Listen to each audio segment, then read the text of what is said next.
नमस्कार दोस्तों, जय जोहार। मैं कौशल तिवारी और बिहनिया संझा में आपका स्वागत है। 3 चरणों के मतदान हो चुके हैं लोकसभा चुनाव के, जिसमें साफ दिखाई दे रहा है कि हवा बदल गई है, बदल रही है। आने वाले बचे 4 चरणों में भी क्या हवा बदल जाएगी, ये महत्वपूर्ण सवाल पर हम आए उससे पहले हम बता देते हैं कि कल जिस तरीके से 12 राज्यों के 95 सीटों पर मतदान हुए हैं, उनमें से 72 सीटें भारतीय जनता पार्टी के पास थी 2019 से। लेकिन क्या इस बार वे 72 सीटों को बचा पाएंगे? क्या स्थिति है? बात कहां से शुरू करें? बात शुरू करते हैं बंगाल से, जहां भारतीय जनता पार्टी की स्थिति बेहतर बताई जा रही है। मध्य प्रदेश में भी पुराने प्रदर्शन को दोहरा देने की स्थिति में साफ तौर पर दिखाई दे रही है। 1-2 सीट आप छोड़ दे, गुना की सीट जो है वो फंसी हुई है। बाकी प्रदर्शन दोहराने की स्थिति में भारतीय जनता पार्टी है। लेकिन क्या उत्तर प्रदेश में वह अपना पुराना प्रदर्शन दोहरा पाएगी? ये बहुत महत्वपूर्ण सवाल है, क्योंकि भारतीय जनता पार्टी की सारी राजनीति उत्तर प्रदेश और राम मंदिर के प्राण प्रतिष्ठा समारोह पर टिकी हुई है।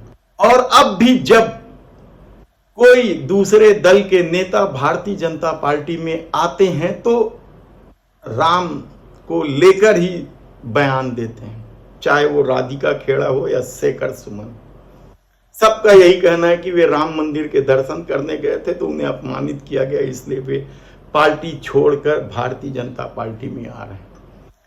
तो क्या उत्तर प्रदेश में वह प्रदर्शन दोहरा पाएगी? कहना बेहद कठिन है, क्योंकि कल हुए मतदान में 5 सीटें ऐसी हैं जो बुरी तरीके से फंसी है और भारतीय जनता पार्टी को इस 5 सीटों में हार का सामना करना पड़े तो आश्चर्य की बात नहीं है। लेकिन सबसे गहरा आघात कहीं लग रहा है तो वह महाराष्ट्र है।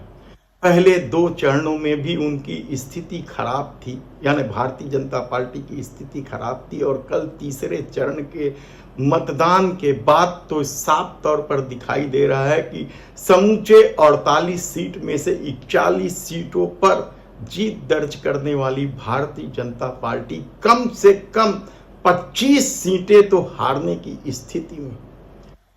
यदि 303 के आंकड़े को देखें तो सीधे सीधे महाराष्ट्र ही उन्हें बहुमत के नजदीक तक उतार देता है। तब ऐसी परिस्थिति में कर्नाटक, जहां की 29 में से 25 सीटें भारतीय जनता पार्टी के पास थी, और कल जिन 14 सीटों पर चुनाव हुआ है उसमें साफ दिखाई दे रहा है कि 7 सीटें में तो उनकी स्थिति बेहद खराब है, और इसके अलावा 2 सीटों में वह बेहद संघर्ष कर रही है। यानी 50-50 की स्थिति कल तीसरे चरण के मतदान के दौरान रही। यानी वहां भी भारतीय जनता पार्टी 12-14 सीटों में सिमट जाएगी। तब ऐसी परिस्थिति में वह सिर्फ महाराष्ट्र और कर्नाटक से ही बहुमत से नीचे चली गई। क्या उसकी भरपाई बंगाल में हो पाएगी? क्या उसकी भरपाई उड़ीसा में हो पाएगी? कहना बेहद कठिन है, क्योंकि बिहार में भी तो भारतीय जनता पार्टी की स्थिति खराब है। यदि कर्नाटक में हासन सीट से चुनाव लड़ने वाले प्रज्वल रेवन्ना का मामला चरम पर है, तो बिहार में नीतीश कुमार के दल बदलने को लेकर भी भारतीय जनता पार्टी और नीतीश कुमार की पार्टी की हालत खराब है। तब जो चौथी जगह, जहां कल 7 में से 6 सीटें थी भारतीय जनता पार्टी की, छत्तीसगढ़ की, वहां भी अब सभी 11 सीटों पर मतदान हो चुके हैं, और यहां भी 50-50 की स्थिति बनी हुई है। पिछले चुनाव में 9 सीटें जीती थी भारतीय जनता पार्टी, लेकिन इस बार कहा जा रहा है कि 50-50 की स्थिति है। यानी 6 सीटें कांग्रेस भी जीत सकती है। वे 6 सीटें कौन सी हैं? सबसे पहला जो जीत के लिए सबसे यकीनी तौर पर कांग्रेसी कह रहे हैं, वह सीट जांजगीर चांपा की सीट है, जो आरक्षित सीट है और जहां से भूपेश सरकार में मंत्री रहे शिव कुमार डहरिया चुनाव लड़ रहे हैं और कहा जा रहा है कि संविधान बदलने का खेल और महंगाई बेरोजगारी यहां जमकर चला, जिसके चलते शिव कुमार की स्थिति बेहद मजबूत है।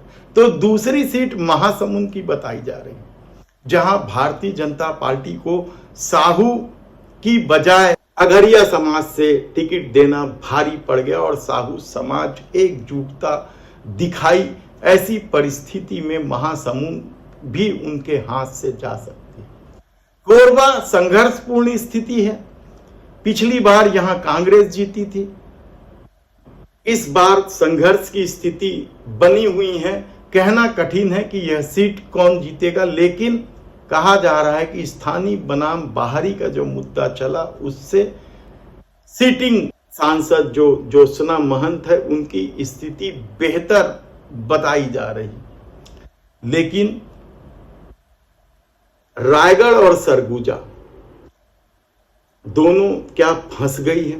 50-50 की स्थिति कहा जा रही है कि रायगढ़ भारतीय जनता पार्टी के लिए आसान हो गया है, तो सरगुजा में वह मुश्किल में फंस गई है, क्योंकि उसने कांग्रेस से लाकर चिंतामणि महाराज को अपना प्रत्याशी बनाया था, जिसका सामना शशि सिंह जैसे युवा नेत्री के जिम्मे था और कहा जा रहा है कि यहां कांग्रेस 20 हो रही है।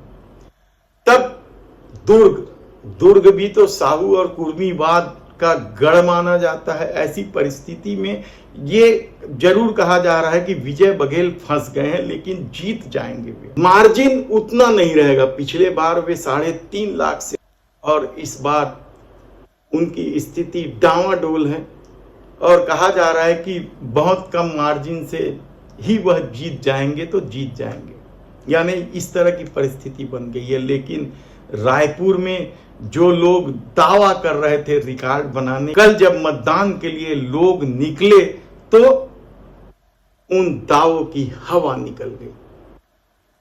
कहा जा रहा है कि शहरी क्षेत्रों में जरूर बृजमोहन अग्रवाल बढ़त बनाते दिख रहे हैं, लेकिन ग्रामीण क्षेत्रों में बृजमोहन अग्रवाल की स्थिति खराब है।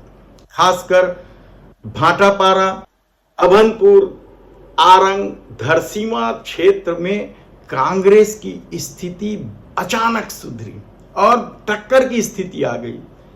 मतदान के पहले तक एक तरफा चुनाव माना जा रहा था और इसकी बड़ी वजह हो सकती है कि बृजमोहन अग्रवाल की पत्नी सरिता अग्रवाल के खिलाफ आए कोर्ट का फैसला।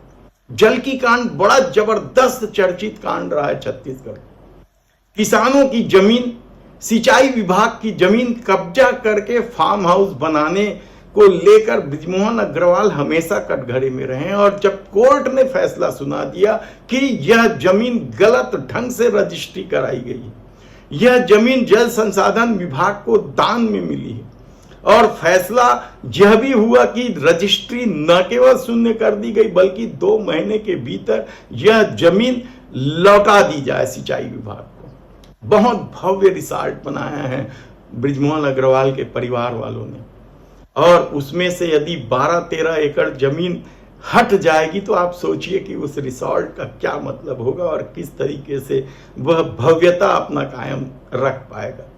और इसके अलावा जो विकास उपाध्याय ने नारी न्याय गारंटी योजना के तहत जो फॉर्म भरवाए थे, लाखों की संख्या में फॉर्म भरे गए थे, उसका असर भी क्या दिखाई दिया है, क्योंकि महिला वोटरों की संख्या बड़ी थी, लाइनें बड़ी थी मतदान करने महिला वोटरों की। युवा वोटर युवा न्याय गारंटी के फेर में कितना आए हैं कहना मुश्किल है, लेकिन कहा जा रहा है कि नारी न्याय गारंटी इसलिए भी महत्वपूर्ण हो गया था क्योंकि महंगाई से सबसे ज्यादा त्रस्त महिलाएं ही।